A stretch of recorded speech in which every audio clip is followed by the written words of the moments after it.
Guys, welcome to your channel. అందరూ ఎలా ఉన్నారండి? మేమైతే చాలా బాగున్నాము. ఇవాల్టి ప్రోమో మీరు చూసారా లేదా, అది చూస్తే ఎలా ఉంది అన్న విషయాన్ని కింద కమెంట్ సెక్షన్ లో కమెంట్ చేయండి. మాకు కూడా తెలుస్తుంది కదా ఎంతమందికి ప్రోమో నచ్చింది అని.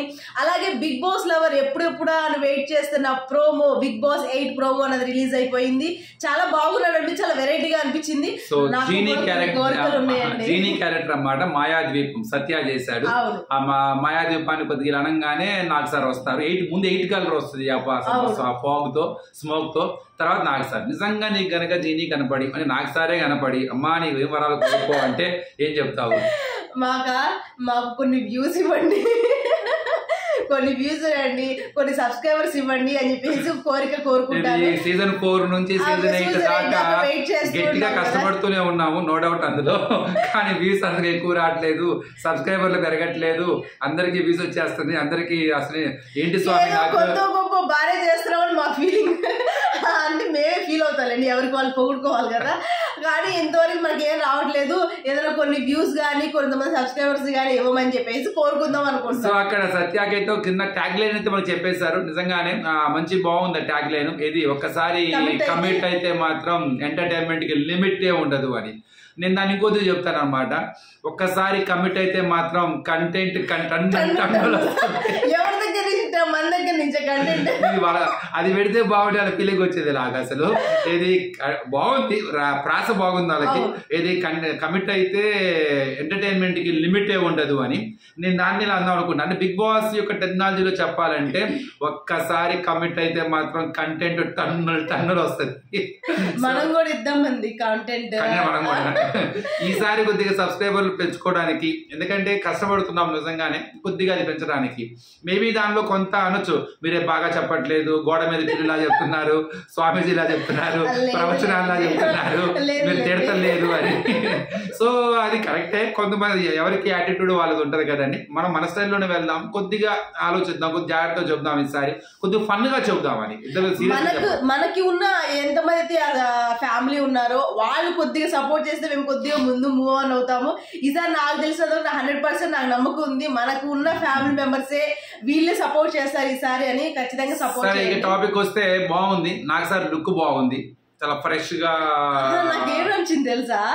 నాకు సార్ హెయిర్ స్టైల్ నచ్చింది. పోయినసారి కొద్దిగా అలానే ఆయన కాస్ట్యూమ్ బాగుంది. సత్య కామెడీ నోట్ తో బాగా స్టార్ట్ చేశాడు. వాళ్ళ భార్య మా ఫోన్ లో మాట్లాడుతుంటే ఇక్కడ ఏదో మొత్తానికి ఆ నగలు అవన్నీ విగ్రహాలు తీసుకెళ్తానికి ఒక సౌండ్స్ వస్తుంటే భయపడతాం కానీ, ఆ మోనాలిసా చూసి నీ బొమ్మని ఇలా అంటాం కానీ, నువ్వు వెంటనే పెట్టేసాయని చెప్పడం కానీ, తర్వాత ఆ మాయాదీపానికి అంటాం కానీ, నాకు సార్ రావటం కానీ, ఏం కోరుకో అంటే ఒకసారి కమిట్ అయితే ఇంకా లిమిట్ ఉండదు, ఆలోచించుకో అని చెప్పేసి అంటాం కానీ బాగుంది. అంటే ఒక చిన్న ఇండైరెక్ట్ గా ఏంటంటే ఒక ప్రామిస్ నోట్ అయితే క్లియర్ చెప్తున్నట్టు అనిపించింది. ఈసారి గట్టిగానే ఉంది. మీకు ఎక్కడా కూడా అసలు తగ్గే ప్రసక్తే లేదు. అంటే ప్రతిసారి అంతే చెప్తారు కదా సార్. ఇంకా దాంట్లో పెద్ద అంటే ఒకటి మనం గట్టిగా అంటే ఒక పాజిటివ్ నోట్ ఆలోచిస్తే బీబీ టీము గత 2 సీజన్ నుంచి గట్టిగా ట్రై చేస్తుంది. ముఖ్యంగా లాస్ట్ సీజన్ మాత్రం విశ్వ ప్రయత్నం చేశారని చెప్పాలి. అండ్ అంతకు ముందు season up to the mark లేకపోవడం మూలంగా సో లాస్ట్ సీజన్ లో ఉల్టా అనే ప్రోగ్రామ్ పెట్టి కానీ మాక్సిమం చివరి దాకా దాన్ని అసలు ఒక రేంజ్ లో సక్సెస్ చేయడానికి ఎన్ని రకాలుగా రకాలుగా చేశారు దాన్ని. ఓకే, అప్పుడు దాంట్లో అన్ని అవ్వు కదా. కానీ ఈసారి మనం వింటున్నాం కదా, ఏదో 2 హౌసులు తమిళ్ హిందీ వెర్షన్ చెప్తున్నారు. అవును, అలాగే అక్కడ ఉన్న టీం కూడా అంటే కొత్త మంది అంట, చాలా కొత్తగా ఉన్న వాళ్ళు, అంటే ఇంతకు ముందు పనిచేసిన వాళ్ళు కొత్త వాళ్ళు వచ్చారు అని చెప్పేసి అంటున్నారు. అంటే వాళ్ళకి కూడా అంటే ఒకటి కంటెంట్ మాయలో పడిపోయి స్క్రిప్టెడ్ గా ఉండకూడదు. ఎప్పుడైనా గుర్తుపెట్టుకోవాల్సింది, షో ఎప్పుడైనా సరే కంటెంట్ కావాలని చెప్పేసో టీఆర్పీస్ కోసం స్క్రిప్టెడ్ గా వెళ్ళిపోకూడదు, కావాలని చేసినట్టుగా ఉండకూడదు. మనం చూస్తున్నాం ఇప్పుడు ఇది అప్పుడప్పుడు ఢీ షోలో గానీ లేకపోతే ఏదైనా ఆట ఇది రియాలిటీ షోస్ లో అప్పుడప్పుడు కావాలి స్క్రిప్టెడ్ గా ఉంటుంది. వాళ్ళ ఎమోషన్స్ కాకపోతే గొడవ పెట్టుకోవడం కానీ స్క్రిప్టెడ్ లా ఉంటుంది. ఆ టైప్ అసలు రియాలిటీ షోలో ఉండకూడదు.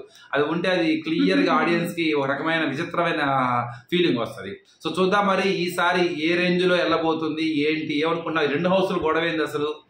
అది తమిళ్లో హిందీలో కూడా ఉంది కదా. హిందీలో ఇంకో విషయం ఏంటంటే ఇవి కొత్తగా వినపడతాను వీళ్ళు మార్నింగ్ నుంచి.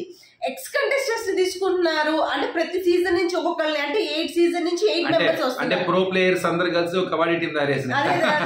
నాకు తెలిసినంత వరకు ఐడియా తీసుకుంటున్నారు. 8 మెంబర్స్ వస్తున్నారు. యాక్చువల్ గా 22 మెంబర్స్ లోపల పంపిస్తున్నారు. మామూలు తీసుకోకూడదు అసలు. టీఆర్పీస్ బద్దలైపోవాలంటే గీతుని బిందు మాధవని ఎదురెదురు కూర్చోబెట్టాలా, నటరాజ్ మాస్టర్ లాక్కు రావాలా, మళ్ళీ నటరాజ్ మాస్టర్ కి మన బోలే ఎదురవ్వాలా, అప్పుడు అసలు కథ సరిగ్గా ఉంటుంది. పోసాని కృష్ణమూర్తి లాంటి వాళ్ళని తీసుకొచ్చి కూర్చోబెట్టాలి దానిలో కూడా. అలాగే ఒక హౌస్ లో వీళ్ళు ఒక హౌస్ లో వీళ్ళు పెడతారా? 2 హౌస్లు ఉంటాయి కన్ఫర్మ్ గా అంటున్నారు. ఒకటే కిచెన్ ఉంటుందని చెప్పేసి. అంటే ఎక్స్ కంటెస్టెంట్స్ ఒక హౌస్ లో, కొత్త కంటెస్టెంట్స్ ఒక హౌస్ లో పెట్టే అవకాశం కూడా ఉండొచ్చు కదా. రేవంత్ పట్టుకు రావాలా, అసలు ఎన్ని గందరగోళంగా ఉండాలన్నమాట. అసలు రచ్చ రంబోలాలు చేసి పారాయాల. సో అది ఓకే. కానీ 2 హౌసెస్ అయితే ఒక సింగిల్ కిచెన్ పెట్టేసి ఒక కెప్టెన్ ఎవరైతే అవుతారో అతను ఒక కొంతమందిని ఆ హౌస్ లోకి తీసుకెళ్లి రైట్ అవ్వటము, ఇట్లాగా ఏదైనా షిఫ్టింగ్ ఉంటుందేమో అనుకుంటున్నాను. సో అది కొంత ఫ్రెష్ లుక్ వస్తుంది. మిగతా సీజన్ లో జరిగినా కూడా మనం కొంత దూరం మనకు తెలిసినా గానీ కొంతమంది అలవాట్లేదు కాబట్టి మనకు ఫ్రెష్ లుక్ వస్తుంది. దానివల్ల కొన్ని రోజుల పాటు కంటెంట్ అయిన వాడు జనరేట్ చేయొచ్చు. కానీ ఏదేమైనా ఒక షో సక్సెస్ అవ్వడానికి అక్కడ వెళ్లే వాళ్ళ కంటెస్టెంట్స్ మీదే డిపెండ్ అయి ఉంటుంది. వాళ్ళు ఎలా ఆడతారు అనేది ఇంపార్టెంట్. వీళ్ళు ఎంత బాగా క్రియేటివ్ గా చేసినా అవతల వాళ్ళు సరిగా ఆడకపోతే చెట్టు చివరికి ఏమైపోద్ది. సో అది not up to the mark. వీళ్ళు ఎంత చిన్న తక్కువ కంటెంట్ ఇచ్చినా అవతల వాళ్ళు దాన్ని రచ్చ రంబోలా చేసేటట్టయితే అప్పుడు అది ఆటోమేటిక్ సక్సెస్ అయింది. ఈసారి వెళ్లే వాళ్ళ నెంబర్ మాత్రం చాలా భయంకరంగా ఉంది. ఒక్కొక్కరు ఒక రకంగా చెప్తున్నారు. ఇంకా కన్ఫర్మ్ కూడా కాలేదు కానీ ఎవరికి మెయిల్స్ కూడా వెళ్ళలేదంట. యాక్చువల్ గా చాలా బిజీగా ఉండే వాళ్ళకి మాత్రం అంటే ఒక క్లారిటీ అయితే వచ్చిందండి. రీతూ చౌదరి పక్కా అంటున్నారు. నిఖిల్ అని చెప్పేసి కిలాడి బాయ్స్ అందులో వాళ్ళ నిఖిల్ వాళ్ళ కంటెంట్ కూడా ఆల్రెడీ స్టార్ట్ చేస్తారు ఆ షోలోనే. మంచి ప్రాక్టీస్ మ్యాచ్ అయిపోయింది. ఇప్పుడు కిలాడి గర్ల్స్ కిరాక్ బాయ్స్ బిగ్ బాస్ కి ప్రాక్టీస్ మ్యాచ్. అది ఎలా ఉందంటే వాళ్ళు పెట్టే టాస్క్ ఇక్కడ పెడుతున్నారు సేమ్ యాజ్ ఇట్ ఈస్. అక్కడ కెమిస్ట్రీ చేసే బీజిఎంలు కూడా ఇక్కడ వేస్తున్నారు. మొత్తానికి ముందు ప్రిపేర్ చేస్తున్నారు. ఎందుకు ఎవరి దగ్గర నుంచి కంటెంట్ వస్తుందా, ఎవరి దగ్గర నుంచి తీసుకోవచ్చా? ఆ షో నుండి అతని పేరేంటి రాజా సద్దాం కాదు యాదవ్ రాజు వెళ్తున్నాడు పక్క. అలానే రీతు చౌదరి, అట్లా నిఖిల్ అనే అతను, అలానే రవి సాయి తేజ అని చెప్పేసి యూట్యూబర్ ఒక అతను ఉన్నాడు. ఇంకొక అతను కూడా ఉన్నాడు అనుకుంటా. అతను కూడా ఈ మధ్య సినిమాలో ఉన్నాడు, రైటర్ గా పనిచేస్తాడు. కిరణ్ ఇది ఉంది కదా పేరు. అతను వీళ్ళందరూ కొంతమంది సెట్ అయ్యారు. ప్రణయ అని చెప్పేసి ఒక అమ్మాయి, అలానే అతను అంటే ఈ షో నుంచే మాక్సిమం ఇంతమంది పేర్లు వచ్చినా గానీ నాకు తెలిసి ఇద్దరు ముగ్గురు పక్కా ఉంటారు. కానీ మిగతా మనం చూసి విన్న పేర్లన్నీ అందరూ ఉంటారని అయితే నేను. అంజలి పవని పేరు కూడా ఆల్మోస్ట్ కవరేట్ కనబడుతుంది. అమర్ వాళ్ళ భార్య తేజు కూడా ఆల్మోస్ట్ అని. అలానే అనగనగా ఆకాశం ఉంది పాట పాడారు సాయి కిరణ్ కూడా ఆల్మోస్ట్ కన్ఫర్మ్ అయినట్టుగానే గట్టిగానే వినపడుతుంది పేర్లు అయితే వాళ్ళందరివి. కానీ ఏది ఏమైనా ఎన్ని పేర్లు వినపడినా మనం అక్కడికి వెళ్ళేటప్పుడు అది స్టార్ట్ అయ్యేటప్పుడు ఎవరెవరు ఒకళ్ళు ఎంటర్ అవుతుంటే ఎవరా కానీ నేను విన్న పేర్లు మాత్రం ఎవరో ఒకళ్ళ చూసానండి. అసలు అది మాత్రం హైలైట్, అసలు మైండ్ బ్లోయింగ్ అనమాట. నిజంగా వాళ్ళు వస్తారా అన్నంత ఉదయభాను, అలానే ఇటు పక్క పోసాని కృష్ణమురళి గారు, అట్లానే ఆలీ తమ్ముడు, అట్లానే కౌశిక్, ప్రభాస్, శ్రీను, తర్వాత సింగర్ స్మిత.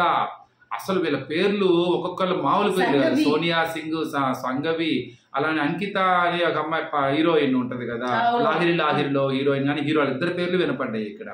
సో చూద్దాం మరి ఏం జరుగుతుందో. సోషల్ మీడియా అయితే చాలా మందిని పంపిస్తుంది పాపం, వాళ్ళకు కూడా తెలియదు. సోషల్ మీడియా మాత్రం పంపిస్తుంది కదా. ఇన్ని జరుగుతున్నాయి కదా, ఇన్ని మళ్ళీ కొత్తగా వచ్చింది చూసారా. ఒక్కొక్క సీజన్ నుంచి ఒక్కొక్కరిని తీసుకుంటే 8 మెంబర్స్ అక్కడే అయిపోతే ఇంక దీంట్లో ఉండేది ఎంతమంది? అందరూ రావద్దా అయింది. అదొక ప్రపోజల్. ఒక్కొక్క సీజన్ ఒక్కొక్కరు రావాలన్నది ప్రపోజల్. అందరూ రావాలని రూల్ ఏం లేదుగా.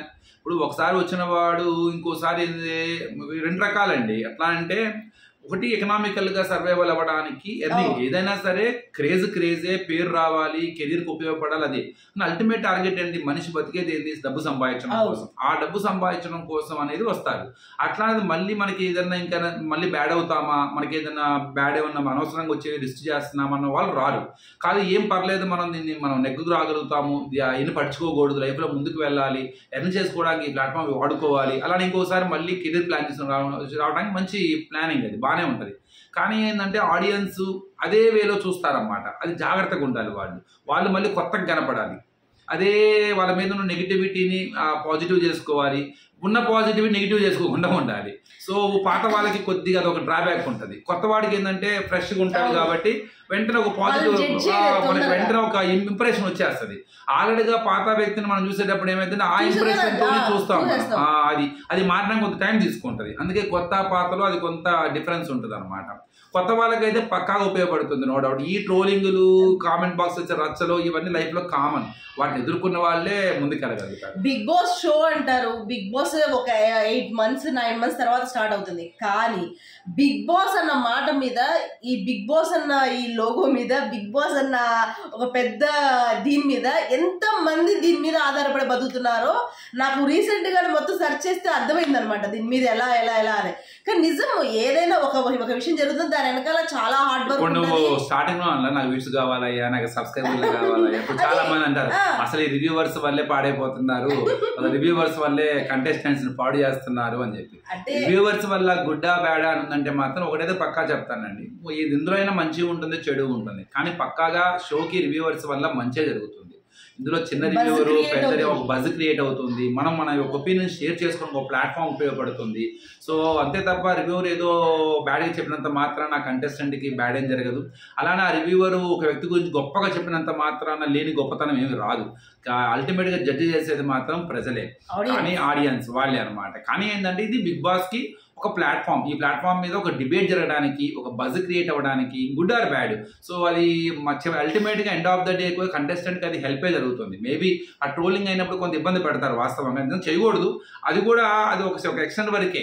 తర్వాత ఏ నోటితో అయితే వాళ్ళు కొద్దిగా ట్రోల్ చేశారో అరిచారో వాళ్ళే మళ్ళీ వాళ్ళకి మంచి జరగాలని కోరుకుంటారు, వాళ్ళని ఎంకరేజ్ చేస్తారు. ఇదేంటంటే జస్ట్ ఆ జోన్లో ఆ కొద్దిగా సమయంలో మనం ఆవేశంగా అయ్యో మనకి నచ్చిన వాళ్ళు గెలవాలన్న ఆత్రంలో, లేదు మనకు అన్యాయం జరుగుతుందని ఆక్రోశంలో, సో పెరాలు పెట్టే కామెంట్లు కావచ్చు, లేకపోతే ట్రోల్ చేసే ఇది కావచ్చు, ఇది దానికి కొంచెం లిమిట్ ఉండాలి. ఉండకూడదని చెప్పట్లేదు, పక్కా లిమిట్ ఉండాలి. సో రివ్యూవర్స్ ఎవరి స్టైల్ వాళ్ళది.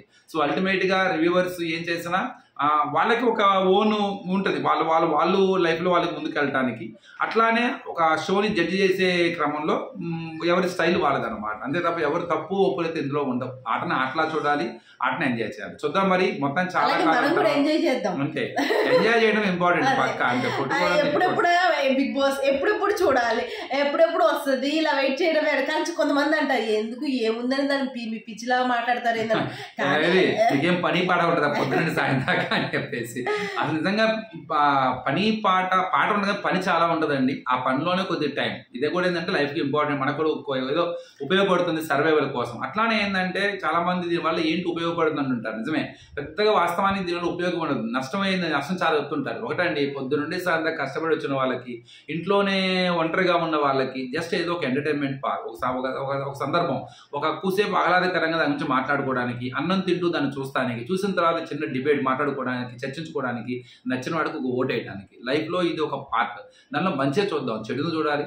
అలా ఆలోచించుకుంటూ పోతే భారతదేశంలో మనకి చాలా ఉన్నాయి పని పాట లేనివి మనల్ని ఇబ్బంది పెట్టాయి అనమాట. సరేలేండి, ఇప్పుడు చెప్పుకుంటా పోతే మొత్తం ఎంజాయ్ చేద్దాం. ఇంకా నెక్స్ట్ ప్రోమో ఎప్పుడు వస్తుందని కూడా వెయిట్ చేయాలి కదా మరి. ఇప్పుడు ఎందుకంటే నెక్స్ట్ ప్రోమోలో నాకు తెలిసి ఇంకా 2 houses ని రివీల్ చేస్తారు. ఇప్పుడేమో ట్యాగ్ ఇచ్చాడు ఆయన. ఇక నెక్స్ట్ ప్రోమోలోకి వచ్చేసరికి 2 houses ని కూడా పక్కాగా ఆ టైము చూపిస్తారు అనుకుంటున్నాను నేను. మరి చూడాలి ఎలా ఉంటుందో. సెకండ్ ప్రోమో, ఫస్ట్ ప్రోమో ఎప్పుడు కూడా కొంచెం స్లోగా ఉంటుంది, సెకండ్ ప్రోమోలో కొంచెం క్లారిటీ వస్తుంది అనమాట. ఆ క్లారిటీ కోసం అయితే మనం వెయిట్ చేయాలి. ఏదేమైనా September 1st అంటున్నారు ఈసారి. September 5, 8 కూడా కాదు, ఆల్మోస్ట్ September 1st. అంటే వినాయక చవితి సెలబ్రేషన్స్ మనం బిగ్ బాస్ హౌస్ లో చూస్తాం. అది ఇంకో విషయం ఏంటంటే స్టార్ మా వాళ్ళే 30 days to go అని పెట్టారనమాట అఫీషియల్ వాళ్ళు. కాబట్టి ఇక మనం ఫస్ట్ అయినా డిసైడ్ అయిపోవడమే. ఓకే ఫ్రెండ్స్, ఈ వీడియో ఎలా ఉంది, అలాగే ప్రోమో ఎలా ఉంది అన్న విషయాన్ని కింద కమెంట్ సెక్షన్లో కామెంట్ చేయడం మాత్రం అస్సలు మర్చిపోమాకండి. అలాగే మీ సపోర్ట్ మాకు ఎప్పుడు ఉండాలి. ఈసారి కూడా బిగ్ బాస్ 8 దుమ్ము మనం లేపాలా, లేకపోతే అక్కడ వచ్చి కంటెస్టెంట్స్ లేపుతారా చూద్దాము. చాలా మంది రివ్యూవర్స్ ఉన్నారు ఇప్పుడు. చాలా మంది చాలా బాగా చెప్తున్నారు. వాళ్ళందరినీ చూడండి, వాళ్ళతో పాటు మాది కూడా చూడండి. ఒక లైక్ కొట్టండి, అలానే ఒక సబ్స్క్రైబ్ అయితే చేయండి చాలు. ఓకే ఫ్రెండ్స్, ఈ వీడియో కనుక మీకు నచ్చితే ప్లీజ్ లైక్ చేయండి, షేర్ చేయండి, సబ్స్క్రైబ్ చేసుకోవడం మాత్రం మర్చిపోకండి. బాయ్.